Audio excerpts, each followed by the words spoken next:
Hello, magandang gabi sa inyong lahat. Magandang gabi. Meron naman tayong pag-uusapan. Okay, magandang gabi sa inyong lahat. So, meron tayong topic dito. Pero bago lahat, no, may lilinawin lang ako. Kapag nagre-react ako ng video ng KMJS, opinion nyo lang yan. Opinion mo lang yan. Yun ang madalas na sinasabi, opinion mo lang yan. So, hindi ako pwedeng mag-opinion regarding this. As much as possible nga, hindi opinion ang sinasabi ko eh. Sinasabi ko yung objective. Tapos, tatanungin pa ako, paano mo na sabing hindi totoo? Tangina, 30 minutes yung video ko na nag-e-explain kung paano ko sinabi na hindi totoo. Ano ba? Tatanungin mo pa rin ako paano ko nasabi na hindi totoo? Eh, ikaw nga, naniwala ka kahit walang patunay eh. Buti nga ako, nagsasabi ako ng reasons ko na kung bakit hindi ako naniniwala. Eh, ikaw, nagsabi ka ng reason mo kung bakit ka naniwala o naniwala ka na lang agad. Tapos, ako yung, anyway. Tapos meron namang si shoutout Ma'am Laila Picasa. Sabi ni Ma'am Laila Picasa, kasi Luwakan Road yung topic ko kagabi. Sabi ni Ma'am Laila Picasa, totoo na may white lady dyan, bungo. Kasi yung pinsan ko daw, dyan sa... Yung pinsan mo yun, ma'am, ang pinag-uusapan natin kasi yung video. 'Di ba? Hindi nangangahulugan na let's say haunted itong lugar na to, may naranasan yung pinsan mo dyan, magiging totoo na lahat ng video na gagawin sa lugar na yan. 'Di ba? For example, ganito, no? Dito sa bahay namin, may nakikita akong white lady. Kilalang may white lady dito sa loob ng bahay ko. Tapos may nag-video dito na nameke. 'Di ba? Dahil ba totoong may kwento dito sa bahay na to, kailangan hindi na tayo maging mapanuri dun sa video na gagawin. 'Di ba, men? Anyway, at saka sabi nga dun sa KMJS, wala namang documented na crime na nangyari katulad nung tinutukoy ni Ma'am Ana de la Cruz. Sa bagay, ang record lang yata na yun from 1970s lang yata. Kung ang tinutukoy ni Ma'am Ana de la Cruz, may sasakyan daw na hinahanap eh. So kung may sasakyan yun, hindi yun panahon ng Kastila. Mga ganun din lang na panahon yun. Wala nga record na inimbestigahan nila na may insidente ba talagang ganun na nangyari. 'Di ba? Anyway, proceed tayo do sa main topic, no?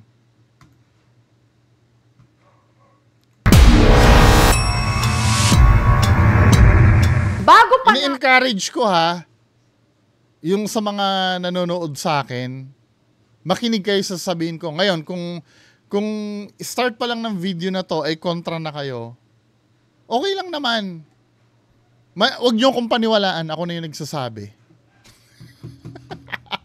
Ako na yung magsasabi. Maniwala na lang kayo yan. Dahil kalayaan nyo naman talaga, in reality, kalayaan nyo naman talaga yan eh. Napaniwalaan nyo to eh. Pero huwag nyo nang kalilimutan, kalayaan ko din na hindi maniwala. Kapag hindi ako naniniwala, wala kayong magagawa doon. 'Di ba? Wala din naman ako magagawa kung maniniwala kayo diyan. 'Di ba? Kung gusto nyo hayaan kayo maniwala diyan, go ahead. Hayaan nyo din ako hindi maniwala.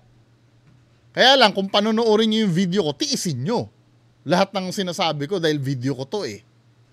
Hindi naman pwede na kayo, hindi ko kayo pwedeng pilitin na hindi maniwala yan, tapos ako pipilitin nyo na maniwala dyan, di ba?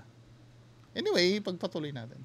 Uso ang text, chat at email ang palitan ng komunikasyon sa pamamagitan ng liham. Lahat ng mga ipinapadalang sulat dumadaan sa gusaling ito na saksi rin sa madugo nating kasaysayan. Post office. Yung mga OG na OFW dyan, naabutan nyo ba yung mga sulat-sulat? Ang tagal, no? Tingnan mo kung gaano ka, na yung communication natin. Kung gaano ka-advance. Nung una, di ba, sulat, no? Sulat. Mag-aabang ka ng buwan ba? Yung pagpapadala ng sulat dati or linggo lang? Sulat, no? Tapos, then naging advance ng konti, ginagawa ng ibang OFW, yung tape recorder. Di ba? Nagre-record ng boses. Then, naging advance uli. Ano na, telepono. Kaya lang ang mahal ng telepono, no? Tapos, ang pinaka-breakthrough talaga yung internet eh. Biro mo, monthly lang ang babayaran mo sa internet. Anytime, saan mang panig ng mundo, pwede mo nang kausapin, no? Kahit wala ka load ngayon, pwede mo nang ka-text sa Messenger, di ba? Kahit wala ka load. Ang malayo na narating ng technology natin. Pagmulat mo, pwede mo na agad i-video call eh. Ang Manila Post Office.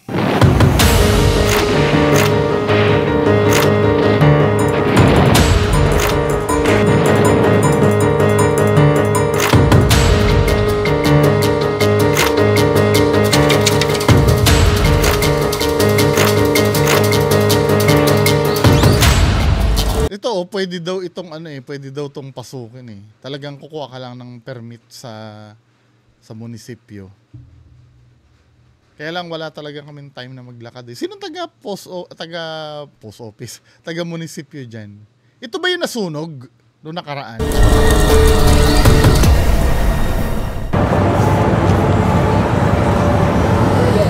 Mahal kong Guardia. Palagi kong inaabangan ang iyong pagdating. Tama-tama yung dating mo. Ito yung susi. Thank you. Kahit pa sinusulyapan lang kita mula sa dilim. 9 years na po akong dito nagtatrabaho. Nung unang duty ko dito, tuwang-tuwa ako kasi post office nga, makasaysayan. Pansinin yung quality ng mga building nun, no? Yung mga ganyang uri ng building, yung may mga pillars na ganyan. Lalo na pagka madaan kayo dun sa National Museum, ang ganda talaga ng itsura ng mga building. Yung akala mo nasa nasa ibang bansa ka, pag tinitingnan mo yung mga building na ganyan. Wala pang isang buwan, ginawa kong reliever kasi walang panggabi. Saturday ng gabi, lahat ng empleyado mag-out na.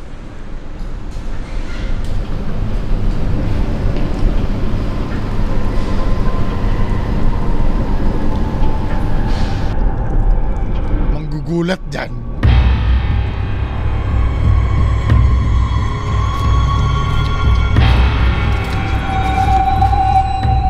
Pag-akyat ko ng 4th floor, habang naglalakad ako,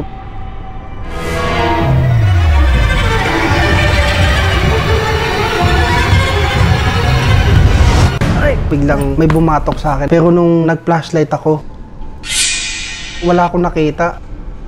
Sobrang takot ko noon. Yung Manila Post Office na nakikita natin ay dinisenyo ni Juan Arellano noong 1926. Napaka-majestic nito kasi it was intended as part of the Burnham Plan. 21 years na akong empleyado ng PhilPost Corporation. Tagal na, no?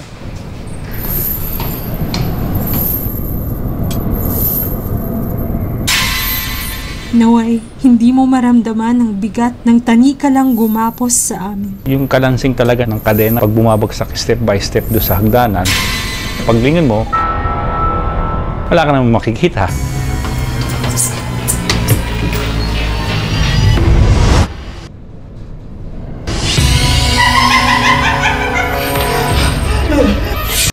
Reenactment talaga ng KMJS eh, no? Kahit na hindi naman yun yung nangyari eh. Malaki ang posibilidad, maraming namatay ditong mga Hapon kasi nga ito yung huling himpilan nila. Pero kahit dinaanan na ng gera yung building, ang ganda pa rin, no?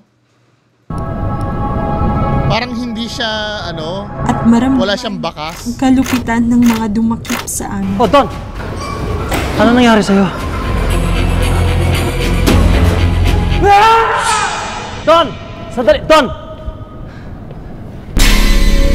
35 years na ako nagtrabaho rito sa post office.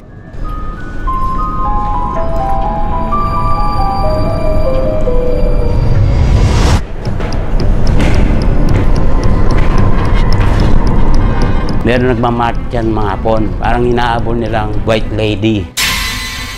Parang meron lumalapit sa'yo. Parang dinadaan-daanan ako. Nag-cruise po ako. Bigla na lang po nawala. Parang meron silang binubulong sa akin. Hindi ko maintindihan. Salita nga po. Pare, pakibigay na lang ito kay Junay. Uuwi na ako. Hindi na ako makatagal dito, pare. Sige ba? Bakit? Ano ba nangyari? Willie! Willie! Pag nilalak ko na yung pintuan doon, yung feeling ba na nakapila sila dyan? Pag naglalakad ka, tinitingnan kang ganon. Feeling ko yung mga ganito, more on residual na lang, Kasi nga matindi yung history ng lugar.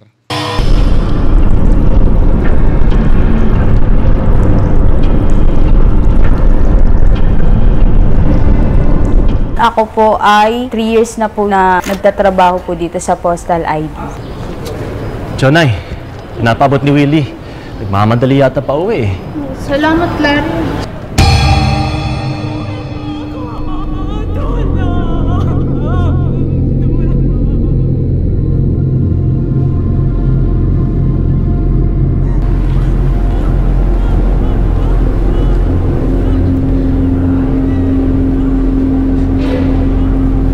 Forward na natin doon sa mismong si Sir Ed yata mag-i-investigate nito eh. Narinig na kadena po sa paa. Tapos parang may gumanong po sa akin. Nagpapatulong po, umiiyak.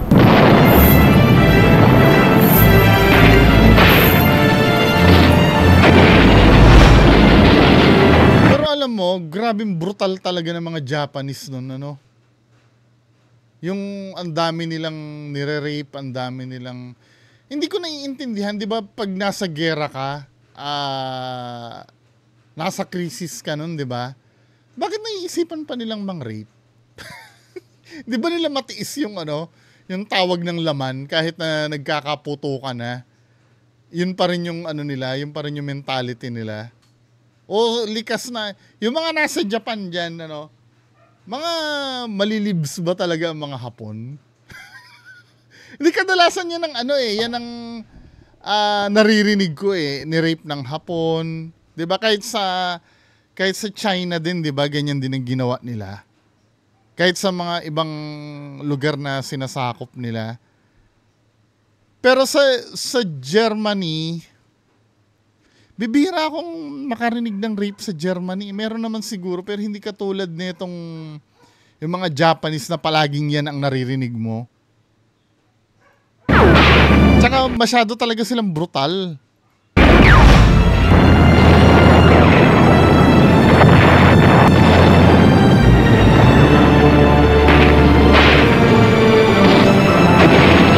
Kung mapapakinggan mo yung history, malademonyo yung ginagawa nila. Pero ang iniisip ko, hindi ba dahil talo lang sila sa gera, kaya ang narrative na nabuo masama sila? Paano kung sila yung nanalo sa gera? Natalo yung mga Americans. Siguro lilitaw din yung mga masamang ginawa ng mga Americans. Kasi sabi ni Winston Churchill, di ba? Kung sino daw yung victorious, yun daw yung may karapatan gumawa ng history. Something like that, not exact words, pero ang magkikwento daw ng history yung mga victorious Who knows, baka may ginawa ding katarantaduhan yung mga Amerikano nung World War II. Hindi lang masyadong nilathala. Kasi ang dating ng mga Americans, mga hero talaga sila Yan, Germans tsaka yung Japanese, mga talaga, evil.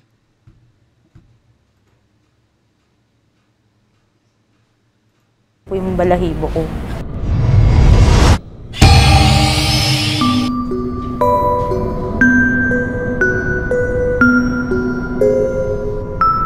Ang nature of work ko dito, sorting kami ng letter. Minsan nag-night shift po ako. Problema niyan, hindi na tinatangkilik yan. Paano kaya yung mga nagtatrabaho dyan? Saan kaya sila ito transfer? Lalo yung mga nagsusort ng mga sulat.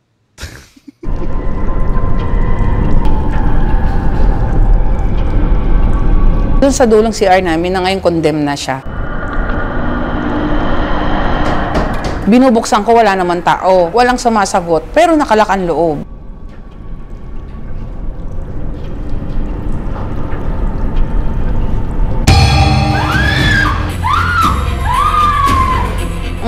Gumagano siya lagi. Kaya pag nagsi-CR kami, lagi kami may mga kasama. Kwento sa amin, may namatay daw dyan.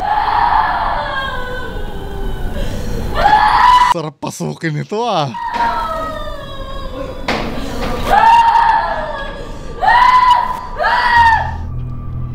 Hindi kami mawawala. Hindi mapipinid ng limot. Malakas dito sa lockbox eh. Ramdam ko. Bigla na lang kaming may naririnig na makinilya. Ako po ay 38 years in the service ng Philippine Postal Corporation. Papasok pa lang ako around 6:45 a.m. Yung tsinelas na brown, nakaayos siya na parang nakahakbang.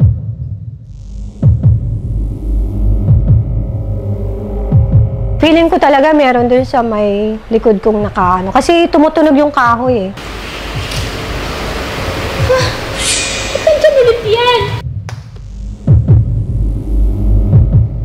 Masilayan masana ng bahagya ang mga hakbang ng aming pinagdaanan. Forward na natin nasa paranormal researcher na si Ed Calwag. Yan! Ang mga ito sina Larry at Don sa gusali ng mga liham. Ano kayang mga lihim ang kanilang matutuklasan? Ito, naiintindihan naman ni Sir Ed kung ano yung ginagawa ko. Kaya sports lang niya si Sir Ed. If ever may masabi ako dito, no? Sports naman niya si Sir Ed. Naghihilo na parang bakal.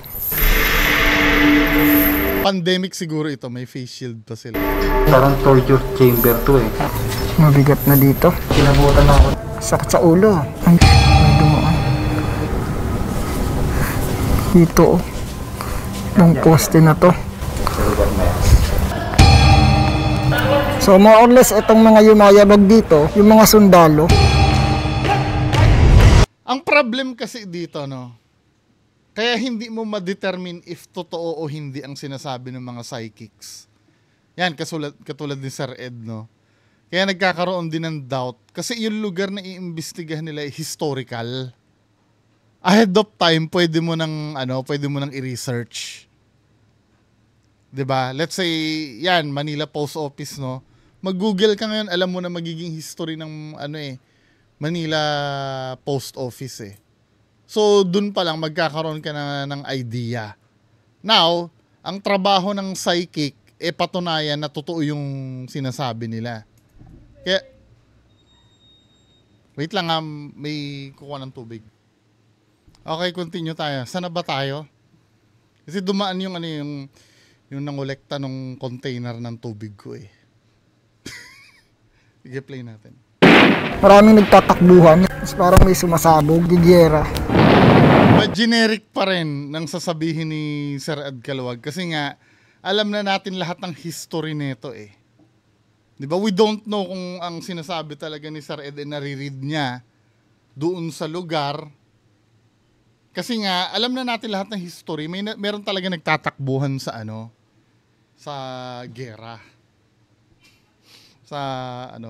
Ang hahanapin natin sa investigation ni Sir Ed ay yung unique na magiging findings niya. Yung isang babae na yun, sumusunod siya. Tabi po. Ang bigat. Parang may babae na nandoon. Bakit ka ba nagagalit? Gamit ang paranormal device sa spirit box na kaya di umanong makapture ang boses ng espiritu, sinubukan kausapin ni Ed ang sinasabing kaluluwa ng babae.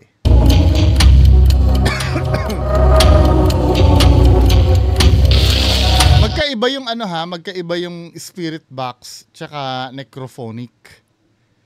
Meron akong debunk video sa necrophonic kung gusto nyong mapanood. Ilalagay ko sa sa baba yung link ng video.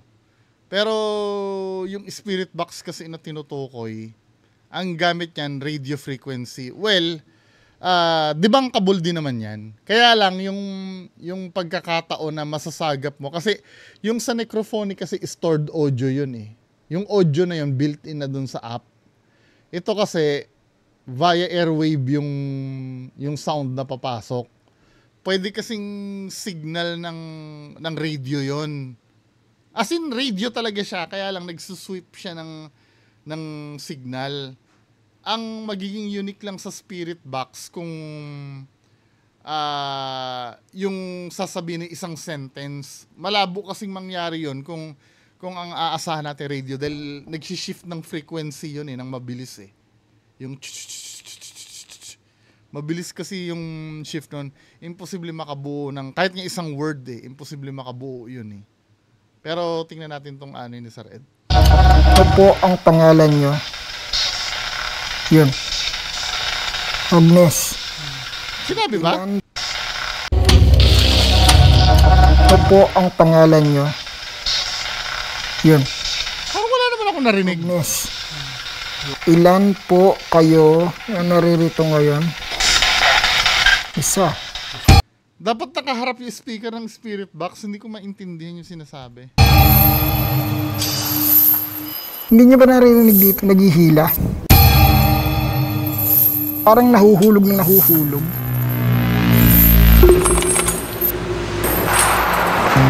Tinuntun nila ang lugar na pinanggagalingan ng tila kadena hanggang narating nila ang isang abandonadong opisina. Piprepare tayo ng sulatan. Pag upo mo doon, sulat mo lang ng isulat. Pero walang ilaw. Hindi ko kaya. Kahit ako din naman. Para... Ito may mga nagsasabi, skeptic ka eh. Bakit natatakot ka? 'Di ba? Siyempre, ako, it doesn't mean naman kasi ganito, no? Ang pagkakaintindi ng iba, pag skeptic ka, hindi na sa'yo totoo ang paranormal. No!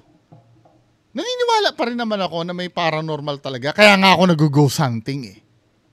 Kaya nga nag-explore din ako eh. Naniniwala din ako na may paranormal. However, yung pagiging skeptic kasi, kailangan ko muna ng compelling evidence bago ako mag-isip na paranormal ang isang bagay. Kailangan ko muna ng matibay-tibay na ebidensya. Bago ako mag-isip pa lang ng hindi ko pa naman kinukumpirmang paranormal, pero mag-i-start na ako mag-isip ng paranormal pag medyo malupit-lupit na ebidensya na nakukuha ko. 'Di ba? Hindi naman porkit na hindi ako. Kaya kahit ako iwanan mo ako diyan, matatakot talaga ako diyan. 'Di ba? Walang ilaw. Paano ko sakmalin ako diyan? Yung shadow na gaganunin ka oh. Para hindi kayo takot. Nauna na ako. Hindi kaya. Kapit sa akin. Siyempre yung takot mo dun eh. Kahit pa sabihin mo hindi paranormal yon, yung thoughts mo na ito ay haunted building, ito ay madilim, ito ay di ba? Maghahalo-halo yung sa isip mo. Matatakot. Hindi niyo ba narinig? Tapos doon sa nature pa ng ginagawa nyo, alam nyo nag-ghost hunting kayo. Dito yung naghihila. Sa kalagitnaan ng investigasyon ni Ed, may narinig silang tila yabag ng paa na may hila-hilang kadena. Na-record ba? Parang hinahatak na kadena. Sinundan nila ito hanggang narating nila ang isang abandonadong kwarto. Sana na-record. Prepare tayo ng sulatan. Pwede yan makipag-usap telepathic. Lahat ng sasabihin nila ipapasok sa isip mo. Pag upo mo doon, sulat mo lang ng isulat. Pero walang ilaw. Parang yun ibig ko sabihin, yung sinabi ni Sir Ed na yon, kung magpapaka-skeptic ako, no, pwede kasing ang maiisip na doon, paano mo ma-differentiate yung telepathic na sinabi sa'yo di umano ng espiritu sa kung ano yung naiisip mo habang natatakot ka. Diba? Unless na i-confirm yon. Kung let's say, isusulat ni Kuya na pumasok nun, babae, sundalong Hapon. Yun ang mga isusulat niya. Malamang yun na yung iniisip niya nung time na yun Now, ang trabaho na lang siguro, paano mapapatunayan na yun yung kinonvey sa kanya nung espiritu telepathically. Dapat may magbe-verify nun. For example, may sinulat ikaw ba yung nagsabi sa kanya nang isulat sa papel ay babae? Kasi may nakasulat na babae Ikaw ba yung nun? Kumatok ka nga kung kino-confirm mo, bigla may kakatok. Yung mga ganong bagay. Naiintindihan niyo ibig ko sabihin? Kasi syempre punong-puno ka ng isipin diyan pag gagawin mo yan Hindi ko kaya din. Para hindi kayo takot. Nauna na ako. Dito, isa-isa silang pumasok para malaman kung magtutugma ang imaheng makikita nila sa silid. Pumikit ako ng konti.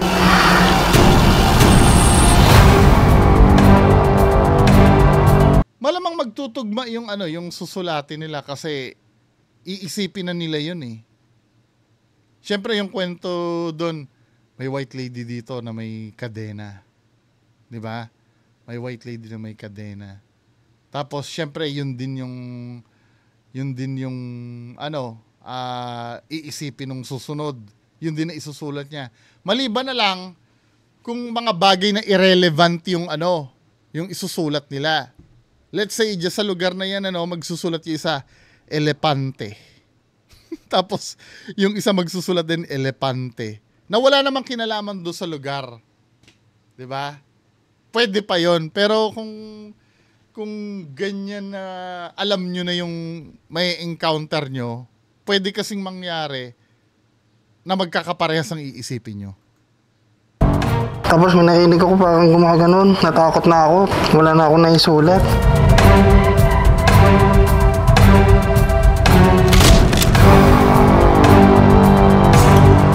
Kaya? Hindi kaya. Iba yung lumapit sa akin. Duguan. Parang gumagano siya. Imagination yun, men. Di ba? Grabe talaga imagination pagka inano ko. Diba sabi mo yung makikita ko or mararamdaman ko, hindi ko na isulat. Takot na ako. Yung gapang niya iba Tapos dito puro dugo. Tapos yung buhok niya mahaba-haba. Sinabi ni Kuya, nagdugoan. Ito, sinulat ko, nakita ko kasi yung mga lumalakad, maraming dugo. Puro dugo. Sir Ed, may kwento na May kwento na ganun yung With all due respect sa inyo, hindi ko naman sinasabing fake yan dahil friend kita. Pero nagiging fair lang ako na may kwento na talaga na umiikot do sa building na may ganun talaga. 'Di ba? Kailangan kailangan further ibig ko sabihin kailangan pa ng iba pa na evidence. Hindi pa siya compelling Well, sige, tanggapin natin as evidence 'yun na nagtugma, yung tinutukoy. Pero marami kasing factor na pwedeng mangyari 'yun na maisip ni Kuya 'yun Kasi bago pa mag-start sila diyan, naiisip na talaga na may ganun diyan, na may babae talaga. na duguan from the very beginning. Now, yung pagkakatugma ng sinulat ni Sir Ed tsaka yung ano, hindi ko sinasabing peke, pero mahirap patunayan na yun ay paranormal. Diba? Pag upo ko pa lang, yung paligid ko, pakaramdam ko, nag-amoy dugo, dumami. Maraming dugo. Tapos yung babae nga sa paligid ko, puro sila dugo, parang tinortured talaga. Tapos may nagsalita, sabi niya, pinahirapan nila kami. May narinig ako, parang kasi mga sinabi ni Sir Ed na sa search sa history eh. Kahit nasabihin mong hindi specific na naisulat yun sa ano, parang ganito yan ano, kung isa-search mo yung history ng post office, malalaman mo na yun ay ano, Hapon, naging base ng Hapon. Sabi din naman ng historian kanina. Now, saan ba kilala ang Hapon? 'Di ba kilala ang Hapon na nanto-torture at nang re-rape ng mga babae? Yun na talaga ang unang may iisip mo diyan.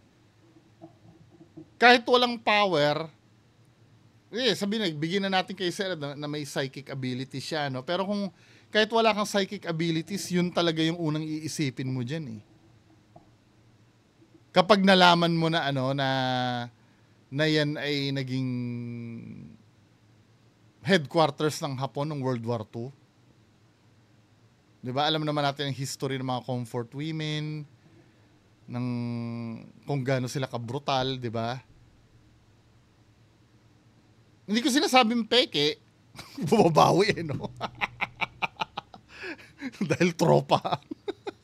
Bumabawi. Hindi ko sinasabing peke, pero dapat mas ano pa, mas convincing pa na evidence. Kasi explainable ito eh. Debunkable ito eh. Ganun sa tabi ko lang, ganun. Nasa likod mo lang. Nasa likod ko lang. Hindi ko alam kung ano tong date na to, pero sinasabi 21 September 1942. Hindi ko alam kung anong significance. Yung date na 1942 naman, ano din yun? May pagka-debunkable din yun dahil 'di ba yan yung mga period na kung kailan nangyayari ang World War II, 'di ba? 1942, 1943. Ay, 1943 yata tapos na. Tama ba ako? Kasi 2 weeks before 1942. Kailan ba yung Hiroshima at Nagasaki? Tingnan nga natin. Yun ang ano eh, nag-start sumuko yung mga Hapon eh. Date nung sa Hiroshima at Nagasaki. Date. Hiroshima. Yung nagbaba sila ng ano, atomic bomb. 3 weeks before 1945. Pasok pa yung 1942 sa World War II, no? Nag-end ang World War II nung after nitong ano eh, pag ano ng Enola Gay eh. Nung 1945.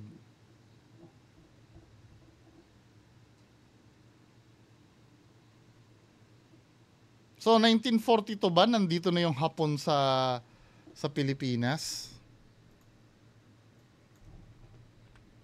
Japanese invasion of the Philippines. Pasok. 1941 and 1945. Pasok yung 1942 ni Sir Ed. Kita mo na searchable eh. Searchable eh. Pero yung September, tingnan natin kung may significance yun, no? Ng date na yun. Magdadasal natin. Nagambala o. Grabe. Gusto ko tumakbo.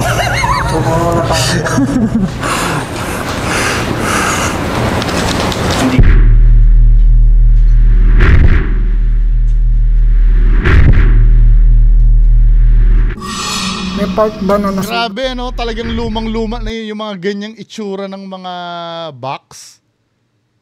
Lumang-luma na, no? Mahal na ito sa bentahan eh. Mga antigo na. May part ba na nasunog dito? Kasi nakaamoy ako ng amoy ng taong parang patay, nasunog. Based dun sa masusunog pa lang. Alam ko po, ng World War II, binomba ng Hapon itong building na to. So nagkaroon po ng damage. Halos lahat naman ng nakita ko dito, multo ng nakalipas. Lahat ng energies nila ay nakakapit lang. Lahat ng kaganapan na nandyan sa loob ay mananatiling nandyan at hindi na makakalabas. Ang mga lumang building katulad ng post office, hindi dapat kinakatakutan. Dapat silang mahalin, no? Kasi parte sila ng ating pagkakilanlan, no? Bilang mga Pilipino. Maganda rin naman na may... Ang ganda talaga, no? You know, just imagine, paano purong concrete ba ito? Yung poste na yan? Wala nang gumagawa ng ganyan, di ba? Tsaka sa panahon ngayon, hindi na practical na gumawa ka ng posting ganyan kasi yung posting ganyan, pwede nang pampader yan eh. Yung semento na gagamitin mo dyan, di ba? May konting kwentong kababalaghan kasi nai-enrich yung urban mythology natin. Sa mga kababayan ko, maganda po dito sa post office. Hindi lang mga kwentong multo. Buhay na buhay po ang post office. At mananatili itong buhay hanggat may mga empleyado at may mga tao na magpapatronize ng serbisyo ng post office. Kaya lang paano na siya pa-obsolete na. Active pa ba yan, yung post office na yan? Parang hindi na yata, no? Ay, hindi. May nagsisend pa naman via mail, di ba? Kaya lang yung mga demand letter na lang yan, eh. Yung pagka hindi ka nakakabayad ng bill.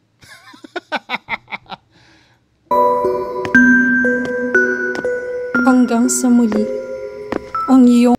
So, yun na ba yung katapusan nito? Oh, yun na yung katapusan. Sana someday, no, mapasok ko rin yan o mapasok namin. Sige nga, gawa natin ng paraan. Si Isko na yung mayor eh. So, yun lang. Magandang gabi sa inyo lahat. Bye-bye.